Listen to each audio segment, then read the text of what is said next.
জেলা সাংগঠনিক সম্পাদক মাওলানা হুমায়ুন রাশেদ, যিনি তার অবস্থান ঢাকা হলেও তিনি আন্দোলন সংগ্রাম এবং চট্টগ্রামের মানুষের কল্যাণে, চট্টগ্রামের মানুষের প্রয়োজনে তিনি আমাদের সাথে ছিলেন, রাজপথে ছিলেন, আজও আমরা একসাথে আছি।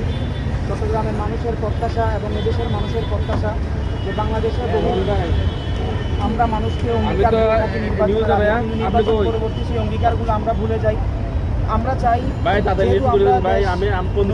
সাজানোর জন্য ঐক্যবদ্ধ আবারও যেন আমরা নতুন করে দেশ সাজানোর ক্ষেত্রে সকলে কাঁধে কাঁধ রেখে হাতে হাত রেখে যাকে বাংলাদেশের মানুষ নির্বাচিত করবে, চট্টগ্রামের 9 আসনের মানুষ যাদেরকে চাইবে আমরা সবাই তার পক্ষে ঐক্যবদ্ধ হয়ে মানুষের কল্যাণে এবং এদেশের মানুষের নিরাপত্তায় ব্যবসায়ী সহ সর্বস্তরের মানুষ যেন নিরাপদ থাকতে পারে এবং একটি জনকল্যাণমূলক ইসলামী শাসন ব্যবস্থা যেন আমরা কায়েম করতে পারি, সেজন্য সর্বস্তরের জনগণ এবং মানুষের কাছে আমাদের সহযোগিতা কামনা থাকবে।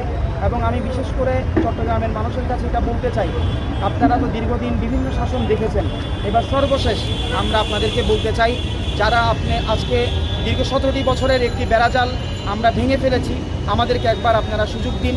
এই সুযোগকে আমরা যদি যথাযথভাবে আপনাদেরকে নিয়ে কাজে লাগাতে পারি, আমরা আশা করছি যে দেশটা আমরা স্বপ্ন দেখছি, সেই দেশটা আমরা ইনশাআল্লাহ আমাদের স্বপ্নের মতো করে সুন্দরভাবে সাজাতে পারবো এবং সেখানে বৈষম্যহীনভাবে আমরা সকলে বসবাস করব।